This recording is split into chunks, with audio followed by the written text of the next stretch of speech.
یہ ہے وہ عظیم انسان جس کی سخاوت آج بھی مثال بن کر سنائی جاتی ہے۔ آئیے جانتے ہیں حاتم طائی کی سخاوت کا مشہور واقعہ۔ رات کا وقت تھا، عرب کے وسیع ریگستان میں ٹھنڈی ہوا چل رہی تھی اور آسمان پر ستارے جگمگا رہے تھے۔ انہی ریت کے ٹیلوں کے بیچ ایک غریب مسافر بھوک اور پیاس سے نڈھال ہو کر چل رہا تھا۔ اس کے قدم لڑکھڑا رہے تھے اور اس کی آنکھوں میں مایوسی تھی۔ اچانک اسے ایک خیمے سے روشنی دکھائی دی۔ وہ تھکا ہارا وہاں پہنچا اور کمزور آواز میں پکارا، کیا کوئی ہے جو مجھے ایک لقمہ دے دے؟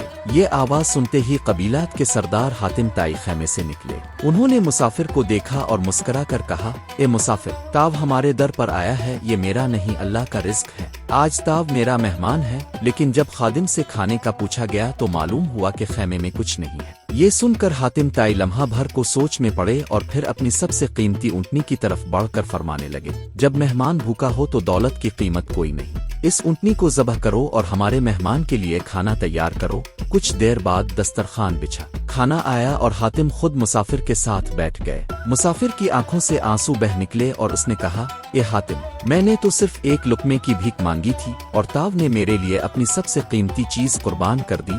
حاتم طائی مسکرا کر بولے، مہمان اللہ کی رحمت ہے، اگر میں تیرے آنے پر خوش نہ ہوا تو سخاوت کس کام کی؟ اس ایک رات کی سخاوت کا چرچا ایسا ہوا کہ صدیوں بعد بھی دنیا حاتم طائی کو یاد کرتی ہے، اور جب کوئی بڑا سخی دیکھا جاتا ہے تو کہا جاتا ہے، یہ تو حاتم طائی کی سخاوت ہے۔